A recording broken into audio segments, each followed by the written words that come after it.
Hi hello welcome to మనోడ్ YouTube channel. మన cinema మనందరి సినిమా డాకు మహారాజ్. బాబీ గారు తమన్ గారు ఇచ్చిన హైప్కి సినిమా అయితే వాని యొక్క సినిమా అంటే ఇలా ఉండాలి, ఈ రేంజ్లో ఉండాలి అనే విధంగా ఉండిందనమాట. మొత్తానికి ఎన్బీకే అభిమాని, నందమూరి బాలకృష్ణ గారి అభిమానిగా అండ్ ఫ్యాన్స్ కోసం అండ్ సినీ ప్రేక్షకుల కోసం సంక్రాంతికి అయితే ఒక నిజమైన సంక్రాంతి మనకి బాలకృష్ణ గారి రూపంలో ప్రతి సంక్రాంతికి కనిపిస్తుంది. అదేవిధంగా ఈ సంక్రాంతికి కూడా ఎక్కడ కూడా లోటు లేకుండా మనకైతే స్క్రీన్ మీద ప్రెజెన్స్ అయితే చూపించారనమాట. సినిమాలో రొమాంటిక్ సీన్స్ ఫస్ట్ హాఫ్లో వచ్చేసి మనకి స్టోరీ ఓరియంటెడ్, తర్వాత మన బ్యాక్గ్రౌండ్ మ్యూజిక్ అయితే అంటే ఇంక బాలకృష్ణ గారి గురించి మనం కోరుకుంటేదేంటి గాడ్ ఆఫ్ మాస్టర్స్ నుంచి డైలాగ్స్. ఆ డైలాగ్స్ అయితే మాస్టర్ ఇన్ మర్డర్స్ అనేది ఎవరు రాశారు కానీ వాళ్ళకైతే హ్యాట్స్ ఆఫ్ అనమాట. మాస్టర్ ఇన్ మర్డర్స్ అనేది ఎలా ఉందో సినిమా కూడా అదే రేంజ్లోనే ఉంటుంది. అండ్ మనకి ఇంకా డాకు మహారాజ్ స్టోరీ ఏంటి, డాకు మహారాజ్ టైటిల్కి జస్టిఫికేషన్ చేశారా లేదా బాబీ గారు అని చూస్తే మాత్రం పక్కా జస్టిఫికేషన్ అయితే జరిగింది. స్టోరీ ఓరియంటెడ్ అయితే సినిమా ఉంది. ఇంకొకటి ట్విస్ట్ల ప్రకారంగా మనం చెప్పుకోవాలంటే సినిమా స్టోరీ ఓరియంటెడ్గానే ఒక ట్విస్ట్ ఉంటుంది. ఆ ట్విస్ట్ అయితే మనమైతే ఎక్స్పెక్ట్ చేయలేదు. మనం అయితే ఒక్కటి ఎక్స్పెక్ట్ చేస్తుంటే ఒక ట్విస్ట్ అయితే మనకి బాబీ గారు రివీల్ చేస్తారు. అదే ఎక్సలెంట్ స్టోరీ ఓరియంటెడ్ ఫిలింగా మనకి సెకండ్ హాఫ్లో మనకి అందిస్తారనమాట.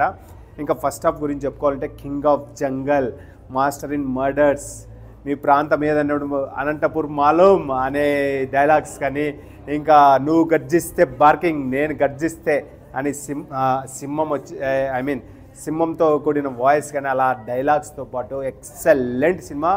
మాస్ బొనాన్జా మనకి ఒక సంక్రాంతి పండుగకి మనకి ఇచ్చేసారనమాట.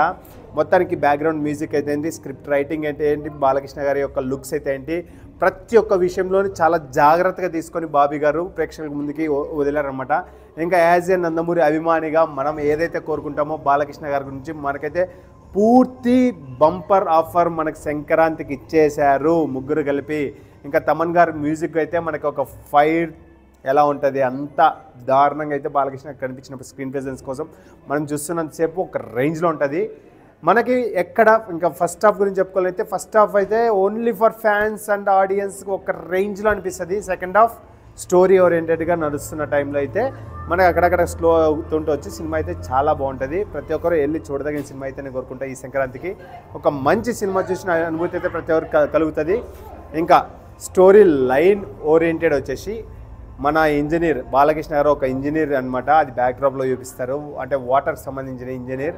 అతను వాటర్ కోసం ఒక గ్రామానికి పోరాటం చేసిన విషయంలో మనకి స్టోరీ ఓరియంటెడ్ లైన్ అంతా తీసుకొని వచ్చి మనకి డాకు మహారాజ్గా ఎలా మారుతాడు అనేది మనకి basic story oriented line.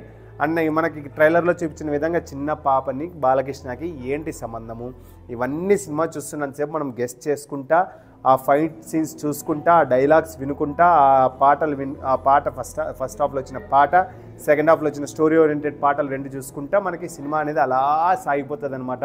2 hours 30 minutes ప్రతి ఒక్కరైతే చూసి ఎంజాయ్ చేయగలుగుతారు ఈ సంక్రాంతికి. సినిమా అంటే king of jungle, lion, the Balakrishna, మన నందమూరి బాలకృష్ణ గురించి మనమైతే కోరుకున్న సినిమా అయితే మనకు దక్కింది. డాకు మహారాజ్ నుంచి అయితే మనం అనుకున్నదైతే ప్రతి ఒక్కటి సినిమాలో ఉందన్నమాట. ప్రతి ఒక్కరు మన యూట్యూబ్ ఛానల్ని, మన ఛానల్ని, మనోడు ఛానల్ని సబ్స్క్రైబ్ చేయండి, లైక్ చేయండి, షేర్ చేయండి. అండ్ మీ అభిప్రాయాన్ని కామెంట్ రూపంలో ప్రతి ఒక్కరు తెలియజేయండి. అండ్ ఈ సంక్రాంతికి ప్రతి ఒక్కరు గాడ్ ఆఫ్ మాస్ సినిమా చూడాలనుకుంటే డాకు మహారాజ్కి వెళ్ళండి. ఫ్యామిలీ ఓరియంటెడ్ సినిమా చూడాలనుకుంటే మన విక్టరీ వెంకటేష్ సంక్రాంతికి వస్తున్నాం సినిమాకి వెళ్ళండి. అండ్ ఇంకా కొద్ది స్టైలిష్గా కొద్ది డిఫరెంట్గా కావాలంటే మాత్రం మన గేమ్ చేంజర్కి వెళ్ళండి అని నేను చెప్తున్నా. మీ ఇష్టం. Happy Sankranti to one and all. Thank you all.